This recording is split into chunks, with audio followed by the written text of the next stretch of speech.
Hi everyone, in this video I'm going to show you how to reduce video file size without losing the quality in Premiere Pro.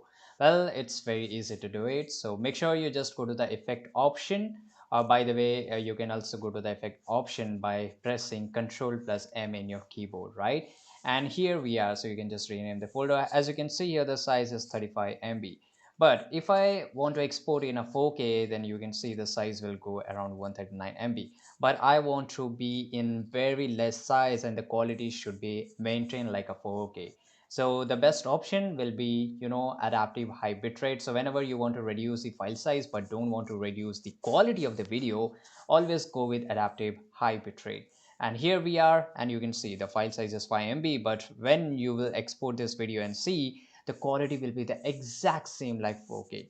So this is the benefit of going with adaptive high bitrate and without losing the quality in just very less space. I hope you found this video very useful. Make sure to like this video, subscribe.